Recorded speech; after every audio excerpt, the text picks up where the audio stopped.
Number 5, the joy of love. In undeniable contrast to these mystical texts and this abstruse psychophysiological technique, I now quote some lays of, quote, light southern troubadours, end of quote. Either amateurs and great lords or else needy jongleurs, whom authorities on the Romance languages unanimously term pure, quote, makers of rhetoric, end of quote. I apologize for quoting only fragments of lays, only words of song, often poorly translated and shorn through this double betrayal of any strictly poetic rhythmic beauty. It should be clearly understood that I put forward no more than stripped meanings. Quote, of love I know that it gives great joy to him who observes its laws, end of quote, says the earliest known troubadour, William, 6th Count of Poitiers and 9th Duke of Aquitaine, who died in 1127. Thus the laws of love were already as settled as a ritual by the beginning of the 12th century. They were moderation, service, prowess, long expectation, chastity, secrecy, and pity. And those virtues led to joy, which was the sign and guarantee of vrai amour, or true love.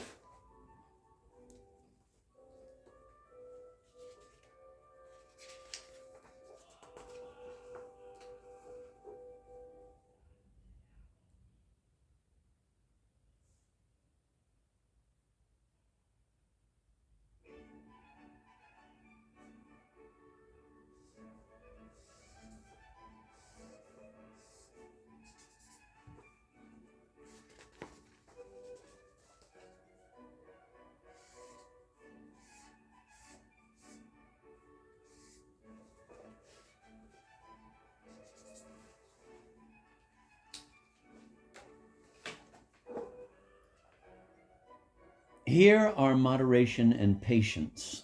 Quote, of courtliness may boast he who knows how to be moderate. The welfare of lovers consists in joy, patience, and moderation. I approve that my lady should long make me wait, and that I should not have from her what she promised me. End of quote. Marcabru. Here is service of the lady. Quote, take my life in homage, beauty of hard pity, so long as you grant to me that by you I shall tend to heaven. End of quote. Uc de Saint-Cirque. Quote, each day I grow better and am purified, for I serve and reverence the most suave lady in the world. End of quote. Arnaut Daniel. Likewise, the Arab troubadour Ibn Diawad wrote, quote, submission to the beloved lady is the natural mark of a courtly man, end of quote. Here is chastity.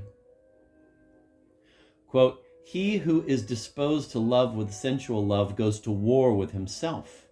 For a fool, after he has emptied his purse, cuts a poor figure. End of quote. Marcabru.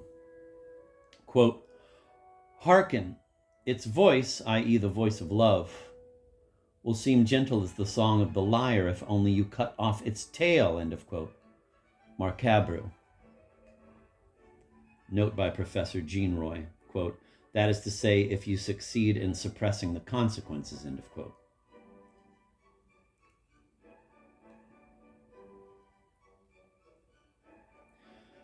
Chastity was held to have the power to deliver from the tyranny of desire by carrying courtly desire to the extreme. Quote, by excess of desire, I think I shall remove her from me, if nothing is to be lost by dint of loving well, end of quote. Arnaut Daniel. Likewise, Ibn Davoud extolled chastity for its power of perpetuating desire. It is at the height of true love and of its joy that Geoffrey Rudel feels the most, quote, remote from guilty love, end of quote, and from its, quote, anguish, end of quote. He goes further in Liberation. The physical presence of the beloved was soon to become indifferent to him. Quote, I have a lady friend, but I do not know who she is. For never, by my faith, have I seen her, and I love her well. No joy is so pleasing to me as the possession of that distant love, end of quote. Joy d'amour was held not only to liberate a desire under the domination of moderation and prowess, but also to be a fountain of youth. Quote, I want to retain my lady in order to refresh my heart and renew my body, so well that I cannot age. He will live 100 years who succeeds in possessing the joy of his love, end of quote. William of Poitiers.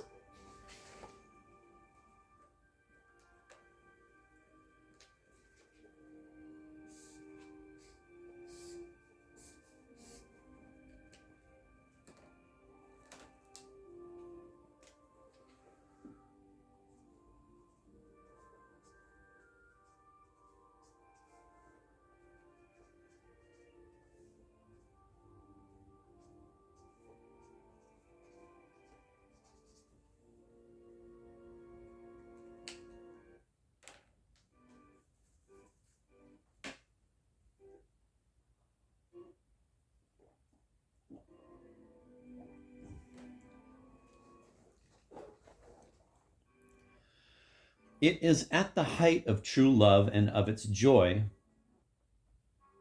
Oh, sorry, I read that already.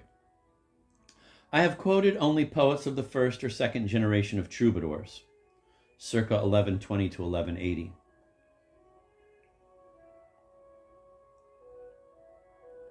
In the 13th century, those of the last generation made explicit what it was their models had celebrated in song. Quote, it is no longer courtly love if it is materialized or if the lady yields as reward, end of quote, wrote Dod of Prades, although, however, he did not shrink from giving details of the erotic gestures which a lover might venture upon with his lady. And Gouraud of Calençon, quote, in the palace where she, the lady, sits are 5 doors.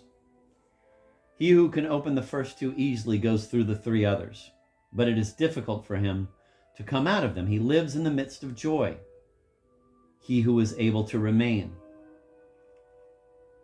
accesses by 4 very sweet degrees, but enters there no churl or lout. Such folk are lodged in the outskirts, which occupy more than half of the world.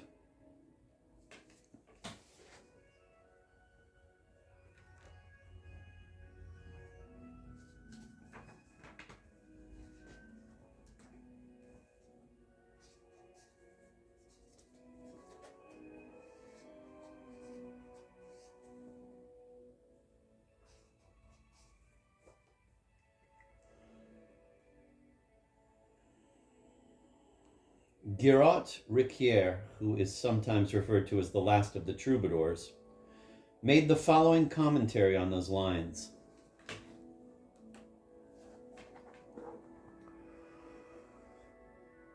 Quote, the 5 doors are desire, prayer, service, kissing, and doing, whereby love perishes. The 4 degrees are honoring, dissimulating, serving well, and waiting patiently, end of quote. Above, page 117, the description of service according to the Sahajiya school. Giraud Riquier's interpretation is correct. That can be verified by reading this sentence from Aelius Donatus, 4th century, in his commentary on Terence. Quinque linnae sunt amoris, silicet, visus, allocution, tactus, osculum, coitus. It should be noted that desire corresponds to visus, the notorious first gaze, which inflames, and service to tactus. The theme of the 5 lines of love can be traced right through the Latin poetry of the Middle Ages down to the Renaissance, where it reappears in Clement Marot and Ronsard. The variations are very slight, but in 1510, Jean Lemaire de Belges wrote in his Illustrations de Gaulle, quote, the noble poets say that 5 lines there are in loves, gazing, speaking, touching, kissing, and the last, which is the most desired and towards which all the others tend for their final resolution, It is that which out of decency is called the gift of mercy, reward, end of quote. The contrast with courtly love is plain, and no less is the meaning given to mercy, which a number of authors assimilate for their part to grace in the writings of the troubadours.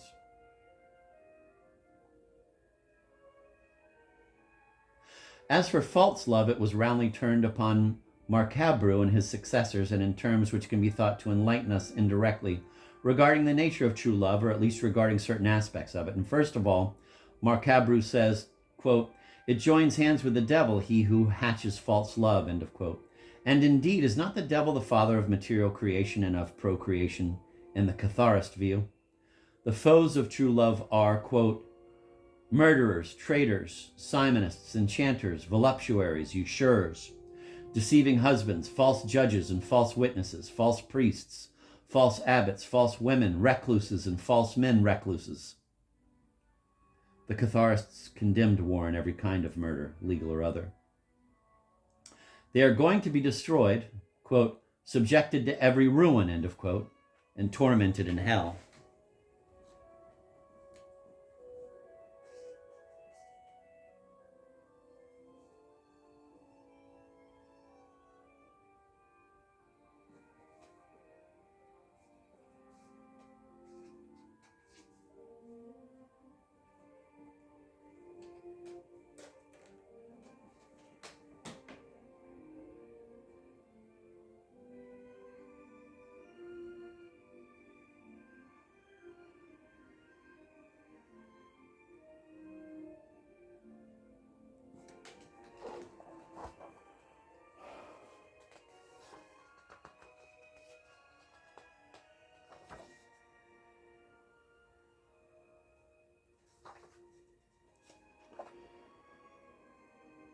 Quote, "Noble love has promised that it would be thus. There would be the lamentation of the despairing. Ah, noble love, source of goodness, by whom the whole world is lit up, I cry unto thee pity. From these moaning clamorings defend me, for a fear I may be detained over there in hell.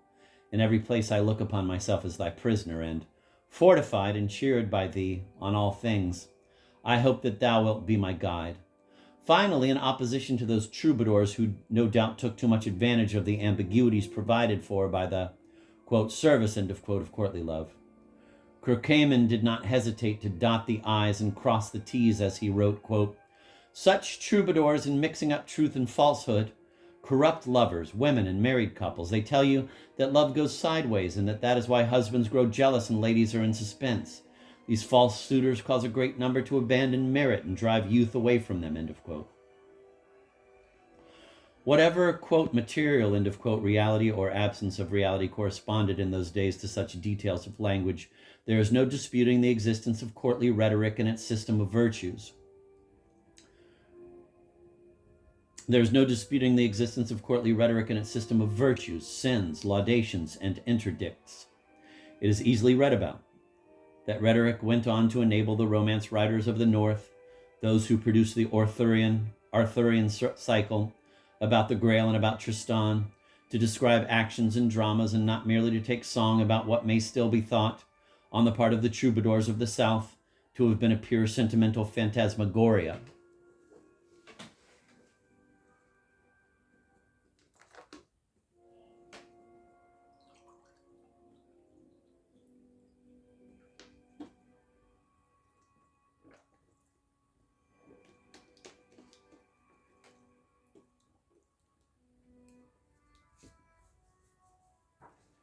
Six. Apology to historians. I do not believe that scientific history, so-called, can be a criterion of the realities which interest me in this book. Let it be affirmed on its behalf that such and such a connection cannot be established in, quote, "the present state of our knowledge," end of quote, that is to say, remains unbelievable till further notice. I am in search of a meaning and hence of illustrative and illuminating analogies, and I do not in the least claim to be confirming any theory whatever and calling the reader's attention to certain, quote, "facts," end of quote, which, quote, "serious science," end of quote, now holds to have been, quote, "established," end of quote. I merely think that those facts are of a kind to feed the imagination. Here are two such, quote, facts, end of quote, to muse upon.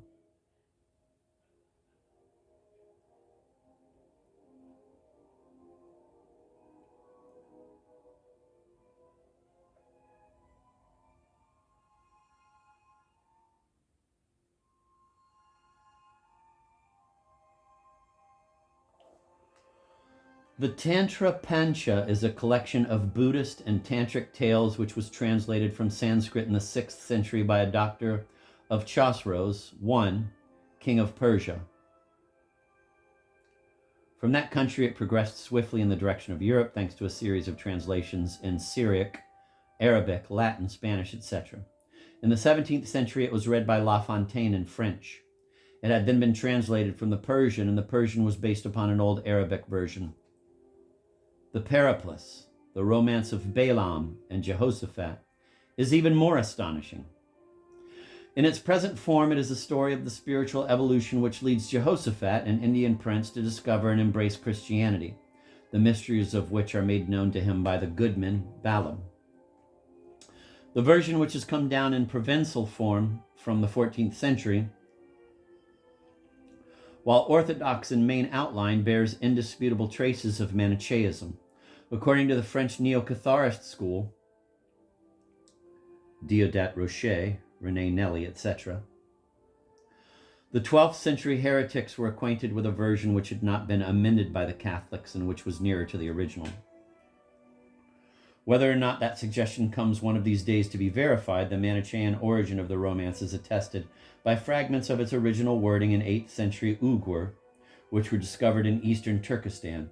It is possible to trace the transformation of the Hindu names Bhagavan and Bodhisattva, Buddha, into Balaam and Jehoshaphat, via the Arabic forms of Balawar va Buddhasaf, or Yudhasaf. There are innumerable instances of the relations that subsisted between the East and the medieval West. I have selected these two for which there is incontrovertible evidence because they refute the modern prejudice according to which any communication held to have occurred between Tantrism or Buddhist Manichaeism and the heresies of the south of France must seem, quote, highly fantastic and improbable, end of quote.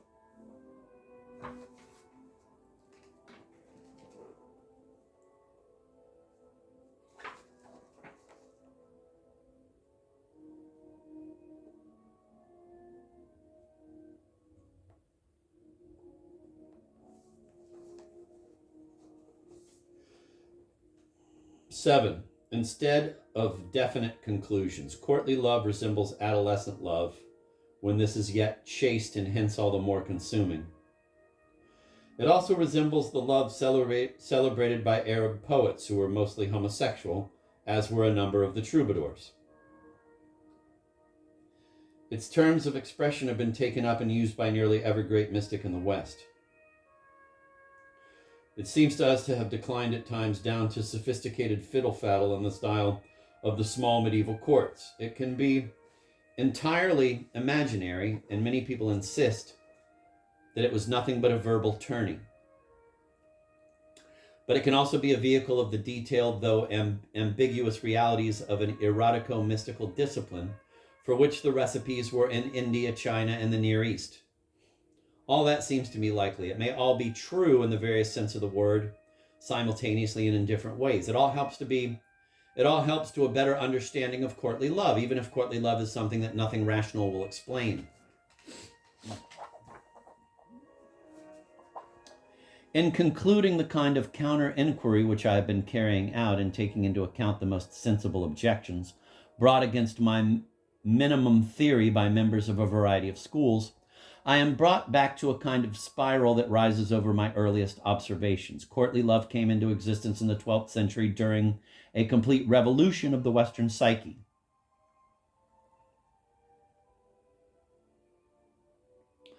It sprang up out of the same movement which forced upwards into the half-light of our human consciousness and into lyrical expression by the human spirit the feminine principle of Shakti, the worship of woman, of the mother, and of the virgin. It shared in the epiphany of the anima, which to my mind marked the reappearance in Western man of a symbolical East.